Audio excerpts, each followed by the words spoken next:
This is really exciting, and I'm so happy all of you guys came to the first Monday Night Live at Cafe Gratitude.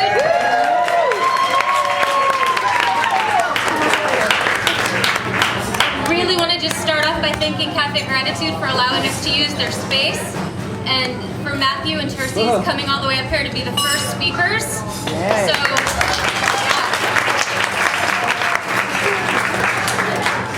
I appreciate all your patience while we work the bugs out. This is the first time. So, is there more volume? No, this is it. Hold it really close. Okay. So this is the first time, and there's some bugs, and I want to make a kind of a public apology to start off to anybody who came from the meetup group. I started a meetup group, and I think I wasn't quite clear on the concept of meetup, meaning like we'd all gather and meet up. So I hope you guys found seats, and I hope you got food, and I'm going to rewrite the text on the page to say it's kind of the fend for yourself once you get here. We really just want you to come, and thank you all for your patience while we work out the bugs with the sound and crowd your space with the video. Before I invite up Matthew and Terces, the last thing I want to say is that at the end, I do have a sign-up sheet for my newsletter. If anybody wants to sign up, I'm going to be sending out weekly reminders of who's speaking. I'll send out little 5-minute audio clips of each speaker, and I'll send out the link of where you can find the videos of the talk after if you really liked it. So you can access it on YouTube. It's all free, no charge. And all the links to all the contact for all the different speakers that are coming. We're booked all the way, almost all the way to July 1st at this point. So Please do check. Yeah. So Happy Oasis, the Chief Visionary Officer of Raw Spirit Festival, is coming next Monday, the 19th. And tonight I'm so thrilled, I'm shaky that we've got Matthew and Terces Engelhart. They are the owners of this amazing restaurant, and they are the creators of the board game, The Abounding River, and they've written several books. One is The Abounding River, one is Sacred Commerce, and several recipe collections, and they're here to tell you about creating sacred community. So come on up. I see how that works, and more is available for everyone when we pool our resources together. So one of the things about creating a sacred community is you have to know that you're safe. You have to know that the community isn't talking about you or sharing what you're sharing that's deep and personal in ways that diminishes you. So there's a couple guidelines we have for sacred community. One of the guidelines is no gossip. And what that means is if somebody starts to talk to me about somebody else in our community in a way that diminishes them in the way that I listen, then I say to that person, you know what? I have a commitment to no gossip. You should go talk to her about that situation. So because we're so firm about this, it's a very safe environment because nobody worries about what's being said about them behind their back. Plus, when people aren't gossiping, they're saying more powerful, more inspiring things. So it elevates the entire community. So that's one of the foundations. Another foundation is you have to be able to get things complete.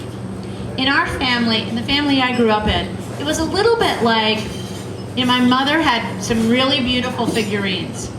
And she had 3 little girls, and sometimes we'd break one. And if we broke one, even if it got glued back together again, it was never the same. It was like never quite the same. And it was like that in other areas of our lives. Like if you did something wrong, even if you apologized and you were forgiven, there was still this sense of it's going to be brought up again when something similar like that happens.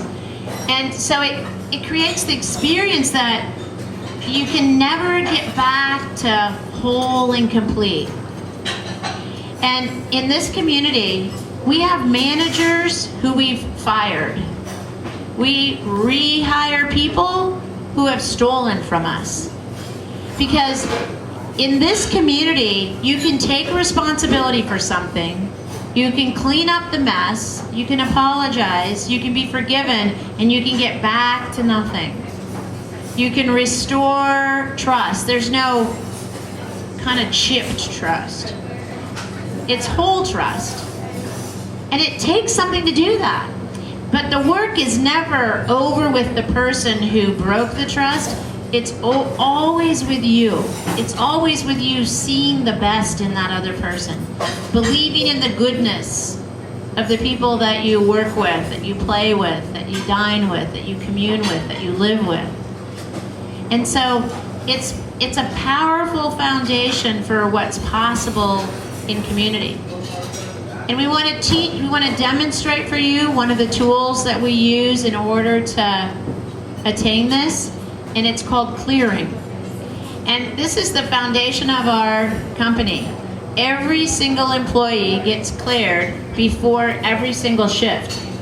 And when we started this, there were people in our original cafe that said, "You guys are crazy. This is never gonna work." And we've had some breakdowns around it.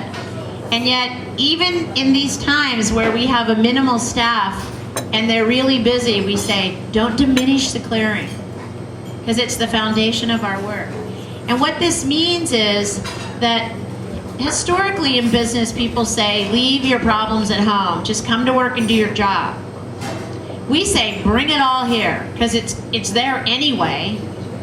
You might as well bring it with you and let's get it cleared. And what clearing means is it's an opportunity for people to distinguish what's distracting them from being present and just let it go.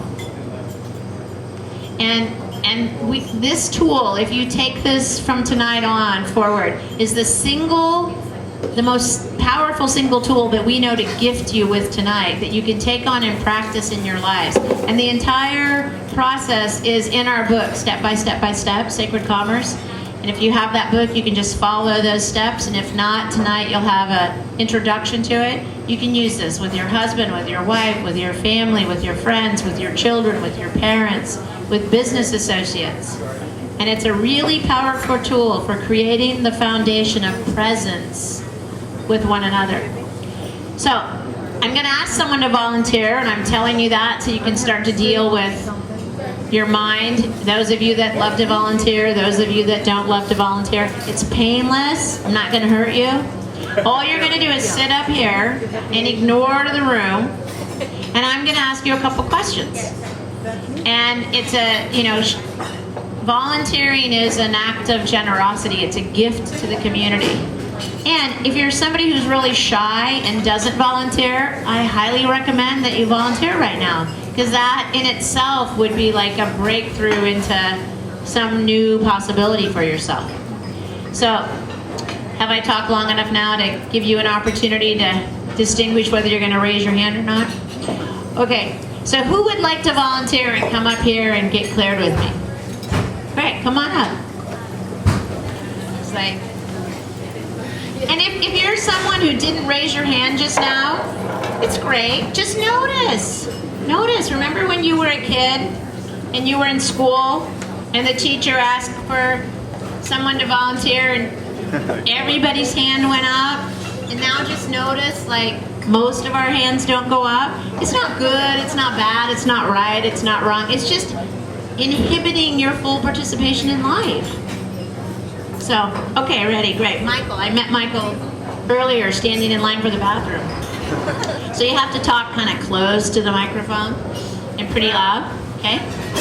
And the biggest challenge you have right now is ignoring them. They're gonna eavesdrop on our process, all right? But really, Michael, it's you and me, okay? All right? So just take a breath. Just be here with me. Thank you for volunteering. It's great. Good. Very good. Great. So, Michael, all I'm gonna do is ask you a couple questions, all right? So, the first question I want to ask you is, what version of something's wrong or something's missing are you listening to right now, or have you been listening to or distracted by recently, or maybe something that is habitually distracting?